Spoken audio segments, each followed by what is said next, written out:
हरियाणा में जो मुकाबला है वो कांग्रेस पार्टी का और बीजेपी का, नायब सैनी का और भूपेंद्र हुड्डा का, क्योंकि नायब सैनी भी डिक्लेयर्ड कैंडिडेट है बीजेपी का और भूपेंद्र हुड्डा भी डिक्लेयर्ड जैसा ही है, क्यों सारी टिकटें उन्होंने ही बांटी हैं। भूपेंद्र हुड्डा जी का राज आप देख चुके हैं, 9.5 साल में इस गांव में कितनी नौकरियां मिली हैं आपको बता सकता है कोई? इस गांव में कितनी नौकरी मिली है? हुड्डा साहब के राज में 9.5 साल में 2005 से 2014 तक दो मिली थी। कैसे मिली थी? सिफारिश से या वैसे? सिफारिश से। चलो करमवीर सैनी की सिफारिश बता रहे। और इस राज में खट्टर साहब के नायब सैनी के राज में कितनी नौकरियां मिली 10 साल में? मिली एक आधी नौकरी? 15 बिना सिफारिश के और बिना कोई डेला पोला खर्चे। और रुपया कितना आया बीजेपी के राज में? कितना 9.5 साल में हुड्डा साहब के राज में आया इस गांव में, इस गांव की तरक्की के लिए? जी सड़क बनाने के लिए रोडे गए थे। अच्छा। बम्बे से गुवाहाटी की सीमा की सोनीपत की। अच्छा। मतलब अच्छा, फिर दूसरी पीजीआई थी, उसका 40 किलोमीटर में 3 बनाया गया उड़े जी। खान पर एक रोहतक थी, एक झज्जर बनाया गया। अच्छा। जीन छोड़ दिया, जय जय बोलने जीन जय के लिए बोल दिया। ठीक। साहब ने तो यूँ काम करा दी, जो जीन तर या थोड़ा सड़क जाती थी रोहतक वो भी याद दिन रोकती थी, सीम पांदे घुमाना वाली भी नहीं रोकती थी ना, याद पानी पत्ते जीन थी या भी नहीं मनती बाईपास कर दिया जींद का, वो भी पास कर दिया, फिर वो भी नहीं मनया, छोड़ दिया। और भिवानी और खातर एक दिन किरण बोले थी कि बोली के खट्टर साहब मारा राज आओगा कांग्रेस का। मैं बोले किरण थारा कदा होगा, ये हुड्डा ही फिर बनेगा जब कांग्रेस की हुकूमत बनेगी। तो थारा मुका रोहतक से सड़क चला के खेलड़ी मोड़ पे रोक दी, जहाँ से मुका थारा शुरू है भिवानी जिला, फिर के लूटेगी तो खरवा तुम्हारे में लड़ ली। तो भाई मोटा मोटी ना काम ठीक हुए, ना बच्चों को रोजगार मिला हुड्डा साहब के राज में। और वही इस वक्त फोर फ्रंट में, और तो किसी की कोई कीमत है नहीं उसमें, अकेले हुड्डा साहब का ही। उसने कांग्रेस पार्टी कह लो चाहे हुड्डा पार्टी कह लो, क्योंकि हमारे एक चौधरी दलबीर सिंह की लड़की थी शैलजा, वो तो वीरेंद्र सिंह के लड़के को की टिकट डिक्लेयर करके नारनौंद में आके रैली में कि ये उम्मीदवार होगा कि 2005 वाली ना करियो, इस गले बना दियो, इसकी टिकट मैं जुआऊँगी, बनाना सारा काम है। वो भी न्यू का न्यू बेचारा मुंह धोए रह गया, उसकी भी नहीं मिली, उसका भी हुड्डा साहब ने दे दी भाभी। तो इसलिए हुड्डा साहब चीफ मिनिस्टर के उम्मीदवार कांग्रेस पार्टी के। वो राज देख लिया आपने, ये राज भी देख लिया भाई।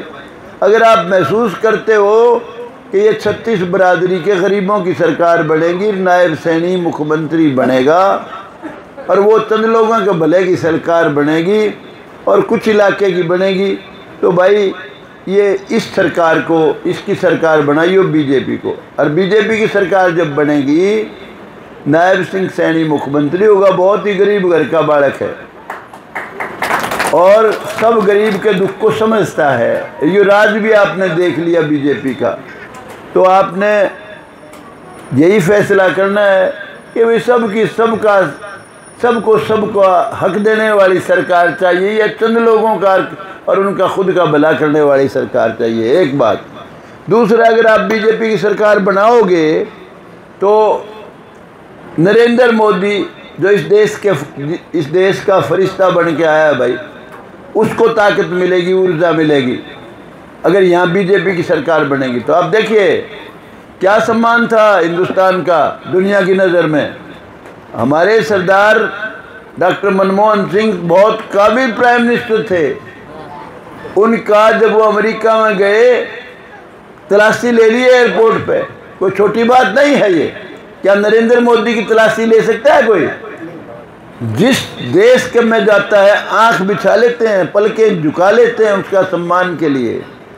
रूस और यूक्रेन की लड़ाई है, अमेरिका उसकी मदद में, और कई देश जहाँ जाता है वही सम्मान देते हैं उसे। तो बहुत बड़ी बात है भाई। दूसरी बात, जो बड़ा काम किया उसने कश्मीर में, अभी योगी जी ने बताया था, सैनिकों के ईंट पत्थर मारते थे, लहूलुहान हो जाते थे, बंदूक चलाने की इजाज़त नहीं थी। 370 धारा तोड़ के कश्मीर को हिंदुस्तान में मिला लिया, और यूँ कहते थे खून की नदियाँ बह जाएंगे, कतरा भी नहीं खून का गिरा। राम मंदिर का निर्माण कराया, सवेरे उठा अपा, राम राम भाई, राम राम ताऊ, राम राम चाचा, राम राम बाबा, राम राम कर दे सो जाओ, राम राम कर दे उठा, राम का मंदिर बनाया। ये कांग्रेसियन तो बयान दे दिया था सुप्रीम कोर्ट में कि 10 साल लग छेड़ो ना, इसने कपिल सिब्बल उनका वकील था। और भाई मुस्लिम बहन बेटियां हमारी, उनको 60 साल की बुजुर्ग को भी तलाक तलाक तलाक 3 बार तलाक करके घर से बाहर निकाल देते थे, वो ख़त्म करा दिया उनके सिर पर जो तलवार थी बेचारियाँ कर। फिर महिलाओं के लिए तो इतना बड़ा काम किया इसने, सरकार ने, मोदी सरकार ने, जो सोच भी नहीं सकता था। जब महिलाओं की आरक्षण का बिल आता था, जो अब इंडिया इस गठबंधन में राहुल एंड कंपनी जो काम कर रहे हैं, फाड़ देते थे बिल को। जब महिला रिजर्वेशन का बिल आता था, इसने MP MLA की 1/3 सीट महिलाओं के लिए कर दी, 1/3, और बाकी कहीं पाला मांडो से सारी वो लड़के जीत जाओ दमखम से। छोटा काम है, बहुत बड़ा काम है। तो भाई उसको ताकत मिलेगी नरेंद्र मोदी को। और जहाँ तक मेरा सवाल है भाई, मैं तो 78 साल का हूँ, पार्टी ने तो किसी को 75 साल के को भी टिकट नहीं दी। मैं इलेक्शन भी नहीं लड़ना चाहता था, क्योंकि 2 बार MLA बन लिया, मैंने देख लिया भाई राजकाज तो हो उसका हो अपना हाथ में, फिर तो है फ़ायदा, वरना जो बेचारे बनाओ वो न्यू के न्यू रह जाए, उसका कोई फ़ायदा नहीं। तो मुझे कह रहे थे कि जी कई जगह से बताया मुझे, यहाँ से लड़ो, वहाँ यहाँ से लड़ो। उनको पता था इसके लड़ाने से पार्टी को फ़ायदा है। तो मैंने कहा भाई लड़ूंगा अगर तो सफ़ीदों से लड़ूंगा, क्योंकि बिलाजी सफ़ीदों में के बोला क्या आपने? मगर भाई सफ़ीदों में सारी जात बसें हैं, और बढ़िया जगह वही होती है जहाँ सारे बसें। मगर मैं तो भाई गुरु रविदास जी इस देश के महान संत हुए, उनकी बात मेरे कंठ से उतरती नहीं दिमाग से। वो कहते थे ऐसा चाहूँ राज में जहाँ मिले सबन को अन्न, ऊंच नीच सम बसे रहे रविदास प्रसन्न, गरीब अमीर सारे इकट्ठे बसें, कोई फ़र्क ना हो किसी में। तो भाई मैं तो इसलिए यहाँ से लड़ना चाहता हूँ, और यहाँ से लड़ूंगा तो ये मुझे बना भी देंगे और जल्दी फारिग कर देंगे। सारे हरियाणा में बीजेपी की सरकार बनाने की कोशिश करूँगा। तो ये सोच के मैं यहाँ आया हूँ। कई कहते थे जी नारनौंद से क्यों नहीं लड़ा? भाई नारनौंद मैंने अपनी ताकत से खूब लड़के देख लिया। 35,000 में से भी 200-250 कम वोट आई थी 2014 में।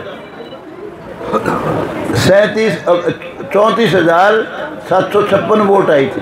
मैंने हिसाब लगा लिया भाई बन नहीं सकता यहाँ से। उस वक़्त बनाया था कैप्टन अभिमन्यु।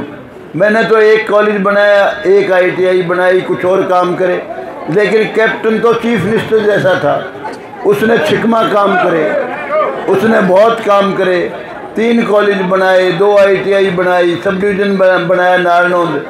तो मैं कहा भाई कैप्टन का हक ज़्यादा है यहाँ से लड़ने का, तो मुझे तो लड़ाओगे तो भाई मैं तो सफ़ीदों से लड़ूंगा। तो यहाँ से इसलिए लड़ा मैं।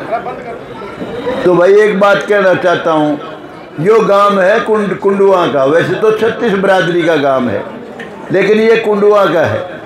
कुंडुआ का भाई मेरे मामे नाने तो रह नहीं रहे कुंडू। मैं हूँ कुंडुआ के गांव का भांजा, पाबड़े के गामा का भांजा हूँ मैं। तो कोई बुजुर्ग मिला करता तो मेरा कोई नाना कोई मामा था कुंडू। पाबड़े गामा खैरी मेरा नानका है, और मेरा आनका मिला करता तो भाई, मेरे से बड़ा मिला करता थोड़ा ओ मामा मेरा। और ये वाली जो पनीरी है या ये तो कह तो मेरे भाई बचरे मामे भी घाट रहे हैं, कह मेरे बेटे कह पोते। तो कुंडुआ का मेरा तो भाई बहुत तगड़ा रिश्ता है। बलवान से बात करूँ था, बलवान कुंडू से, मगर बलवान मदद कर दे भाई, तारा बहुत बड़ा ताल्लुक है, बोला तगड़ी मदद करूँगा।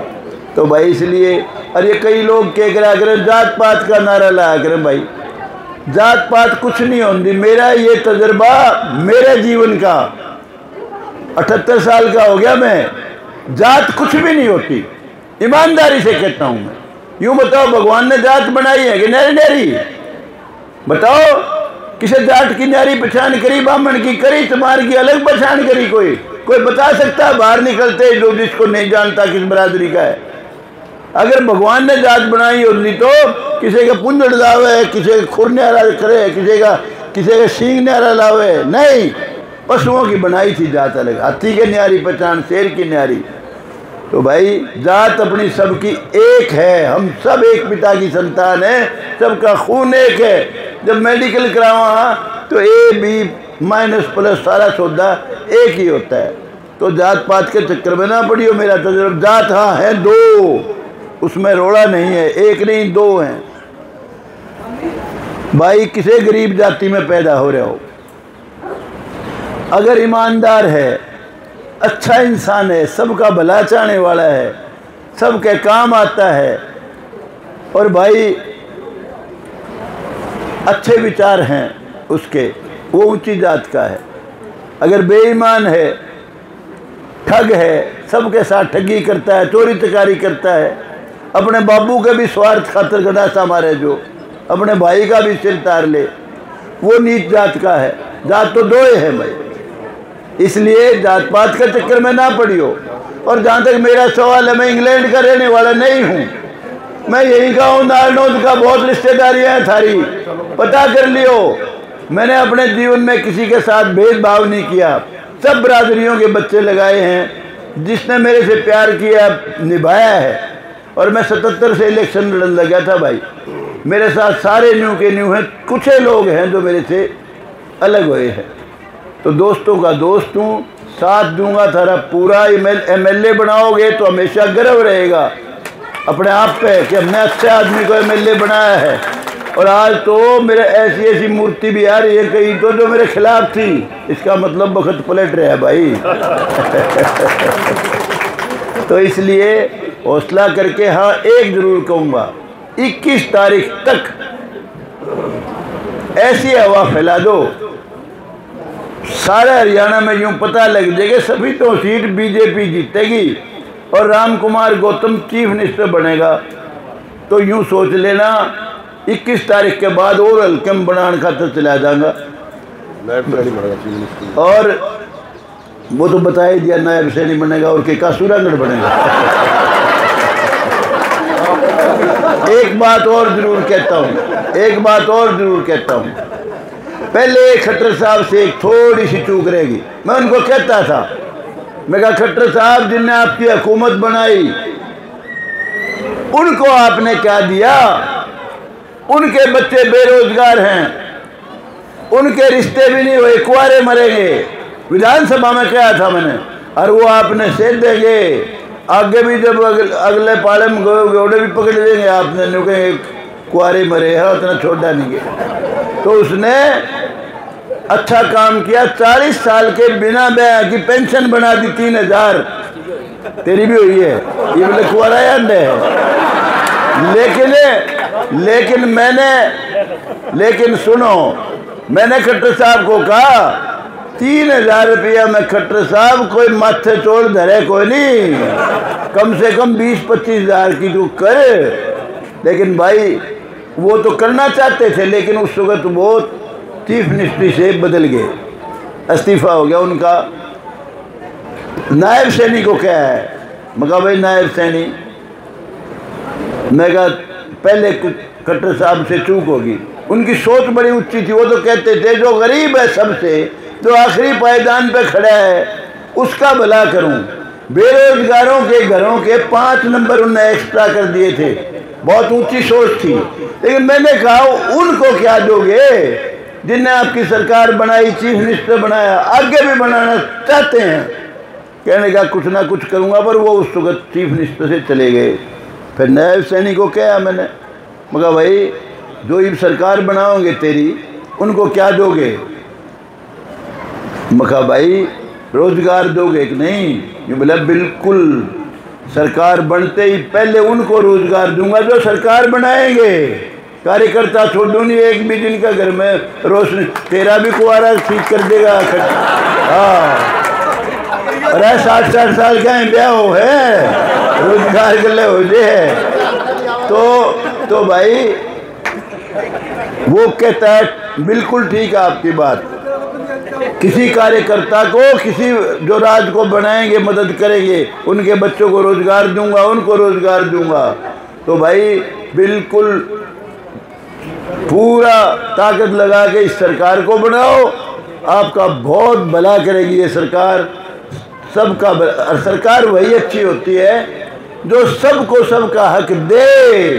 अगर राजा कोई बेईमानी करता है, भेदभाव करता है, राजा के लिए उसकी संतान, प्रजा सारी उसकी संतान होती है।